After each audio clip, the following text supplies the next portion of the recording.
Hello guys, আসসালামু আলাইকুম। আশা করি আপনারা ভালো আছেন। স্বাগত জানাচ্ছি নতুন একটি ভিডিওতে। আজকে যে ভিডিও থাম্বনেল, এই থাম্বনেলটা দেখে আমারও কি বলবো, মন খারাপ হয়েছে, বা আপনারও মন খারাপ হয়ে যেতে পারে, অনেক সময় মন আপনার ভালো হয়ে যেতে পারে। আমি যেটা বলতে চাচ্ছি, বাংলাদেশে বুলেট ট্রেন নিয়ে আসা নিয়ে কেন এত সমস্যা, কেন এত সমস্যা হবে? কারণ আমরা চাই আমাদের দেশটা আরও এক ধাপ এগিয়ে যাক। কারণ বাংলাদেশে যদি বুলেট ট্রেন চালু হয়, শুধু বাংলাদেশের মানুষের জন্য না, এটা সবার জন্য ভালো।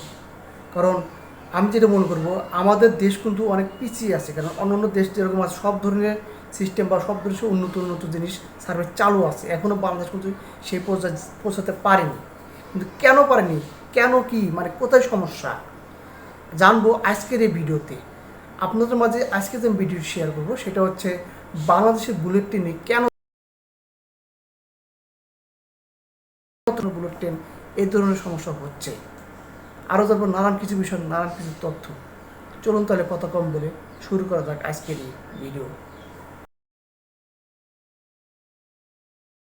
ঘনায় ৩০০ কিমি বেগে চলবে বাংলাদেশের প্রথম বুলেট ট্রেন। আচ্ছা, ঢাকা দারুণ থেকে দারুণ। চট্টগ্রাম মাত্র ৫৫ মিনিটে। এই মাত্র প্রকল্প ৫৫ প্রথম মিনিটে? প্রস্তাব আসে ২০১৭ সালে আচ্ছা চীনের পক্ষ থেকে। চীন চেয়েছিল ৮০% অর্থায়ন দেবে, আচ্ছা। বাংলাদেশ দেবে ২০%। পরিকল্পনা ছিল আধুনিক রেলপথ, ৬টি মেগা স্টেশন, শিল্পাঞ্চল, কর্মসংস্থান, সব মিলিয়ে এক নতুন অর্থনৈতিক করিডর। দারুণ দারুণ বিষয়।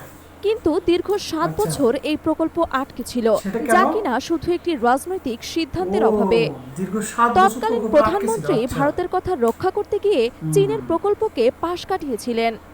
ভারত চায়নি ওয়াও। বাংলাদেশ চীনের সঙ্গে মজবুত অবকাঠামো গড়ে তুলুক, ও কারণ মাই এতে তাদের গড। কৌশলগত আধিপত্য হুমকিতে পড়ত।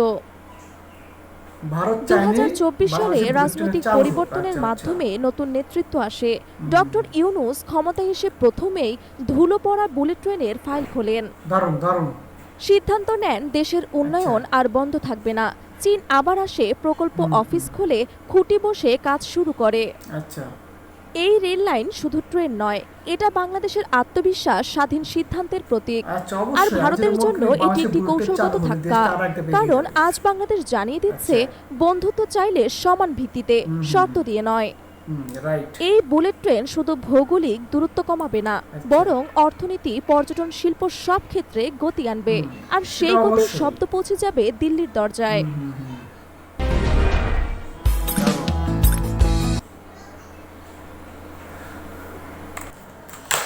যাই হোক, অবশেষে আমরা ভিডিও দেখতে পেলাম।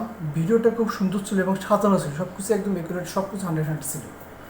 যাই হোক, এই ভিডিও থেকে যেটা আমি বুঝতে পারলাম, বাংলাদেশে যদি বুলেট ট্রেন আসা নিয়ে এত সমস্যা হয়ে থাকে, সেটা হচ্ছে একমাত্র যেটা বলবো ভারত সেটা করেছে। বা আমি যেটা বলতে চাচ্ছি, যেখানে আমি এই ভিডিও দেখে যেটা বুঝতে পারলাম, যেটা আমি জানতে পারলাম, এই ভিডিও থেকে আমার কিছু বুঝতে পেরেছি, বিগত যে সরকার ছিল সেই সরকারের সাথে ভারতের একটা সুন্দর একটা সম্পর্ক ছিল। বা হইতে পারে ওই সরকার যাওয়ার পরে এখন যে বর্তমানে সরকার ইউনিস আসার সম্পর্কটা ভালো বা কী এরকম সেটা আমি জানি না।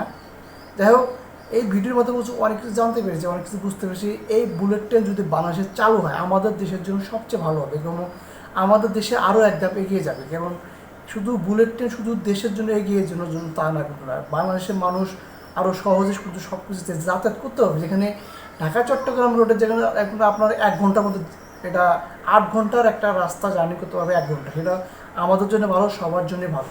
আমিও চাই আমাদের দেশে বুলেট ট্রেনটা চালু হোক, আমরা সবাই চাই আমাদের দেশটা আরও এক ধাপ এগিয়ে যায়, সেটা আমরা চাই। আজকের এই ভিডিও কিন্তু আমরা অনেক কিছু বুঝলাম, অনেক কিছু দেখলাম। যাই হোক, আপনার যদি এই ভিডিওটা অবশ্যই ভালো লাগে থাকে, তাহলে অবশ্যই আমার চ্যানেলটি সাবস্ক্রাইব করতে ভুলবেন না। দেখা হবে নতুন কোনো ভিডিওতে। আজকের মধ্যে এখানে বাই বাই।